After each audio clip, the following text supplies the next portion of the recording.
Saudara-saudari dan anak-anak yang terkasih dalam Kristus, dari Novisiat SVD Kuburuteng Manggarai Flores NTT, saya Pastor Freddy Jahadin SVD menyampaikan ucapan selamat jumpa lagi lewat siraman rohani. Hari ini Jumat 24 September 2021. Injil hari ini diambil dari Lukas bab 9 ayat 19 sampai 22. Kita diingatkan bahwa Yesus adalah Mesias. Marilah kita berdoa memohon penerangan Roh Kudus. Dalam nama Bapa dan Putra dan Roh Kudus, amin. Tuhan dan Allah kami, puji dan syukur kami haturkan kepadamu karena lewat mulut para rasul-Mu, Petrus, kami mengetahui bahwa Engkau adalah Mesias. Kami mohon kuatkanlah iman kami, agar kami tidak gampang jatuh dikala setan menggodai kami. Tuhan, utuslah Roh Kudus-Mu, terangilah pikiran dan hati kami, agar sabda-Mu yang akan kami dengar dapat kami pahami dengan baik, dan isi pesan-Mu dapat kami hayati dan amalkan dalam hidup harian kami. Doa ini kami sampaikan dengan perantaran Kristus Tuhan kami. Amin. Tuhan sertamu dan sertamu juga. Inilah Injil Yesus Kristus menurut Lukas bab 9 ayat 19 sampai 22. Dimuliakanlah Tuhan.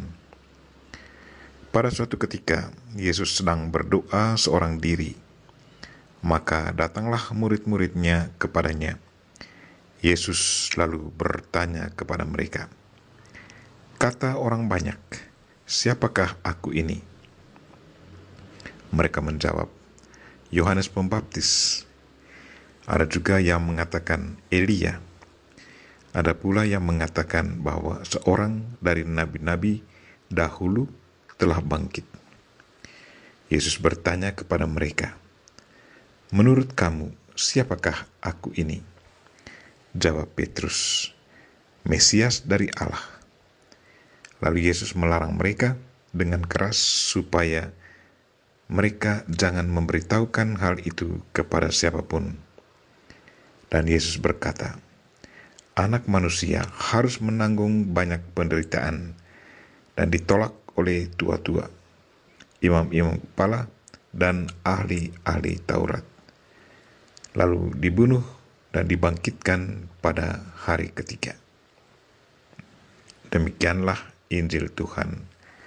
Terpujilah Kristus. Saudara-saudari dan anak-anak yang terkasih dalam Kristus Sang Sabda, tema renungan kita hari ini ialah Yesus adalah Mesias. Pertanyaan, siapakah Yesus? Tak pernah pupus di sepanjang sejarah era mesianik. Berbagai asumsi orang tentang Yesus muncul dari kalangan rakyat sampai Raja Herodes. Yesus perlu mempertegas pengenalan murid-murid tentang siapa Dia. Yesus bertanya, "Siapakah aku ini?"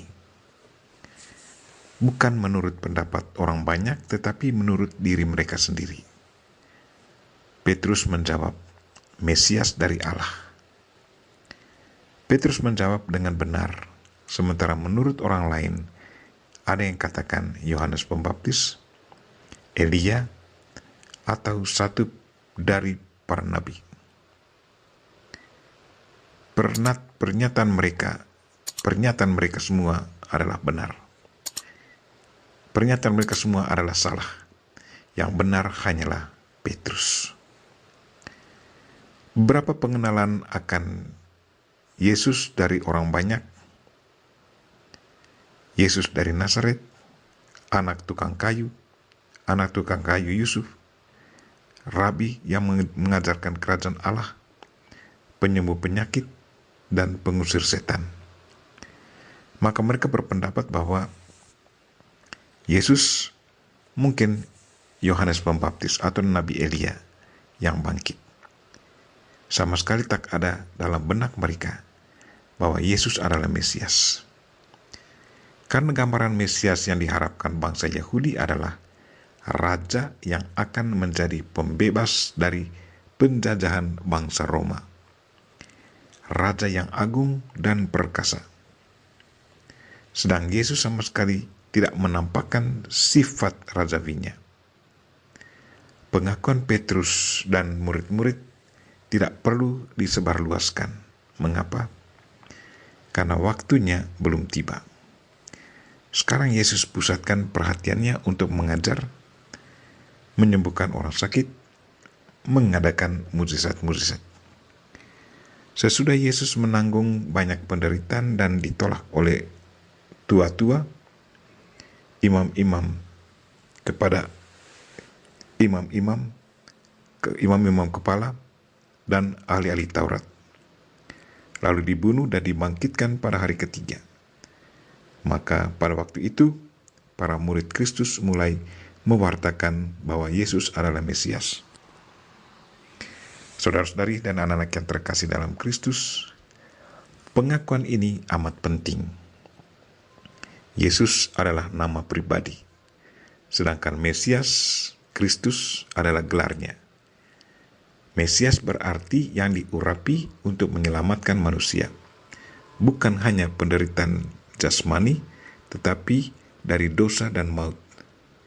Sepanjang hidupnya di dunia, Yesus tak dikenal sebagai Mesias yang sudah dinantikan berabad-abad. Kemesiasannya menjadi jelas setelah kematian, kebangkitan dan kenaikannya ke surga. Namun bagi murid-murid, pengenalan ini amat penting. Sebab menjadi pengikut Yesus tanpa memiliki pengenalan pribadi yang jelas akan mudah terpengaruh oleh pendapat dan pandangan orang banyak yang jelas-jelas salah.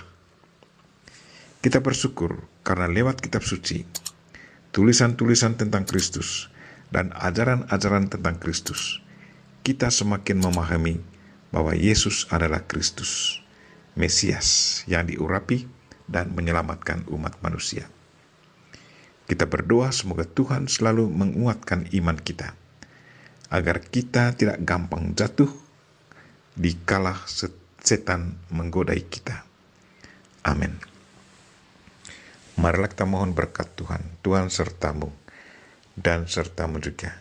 Semoga saudara sekalian dan mereka yang kita doakan pada hari ini dan segala aktivitas kita sepanjang hari ini dilindungi, dibimbing, dan diberkati oleh Allah yang Maha Kuasa, Bapa dan Putra dan Roh Kudus. Amin.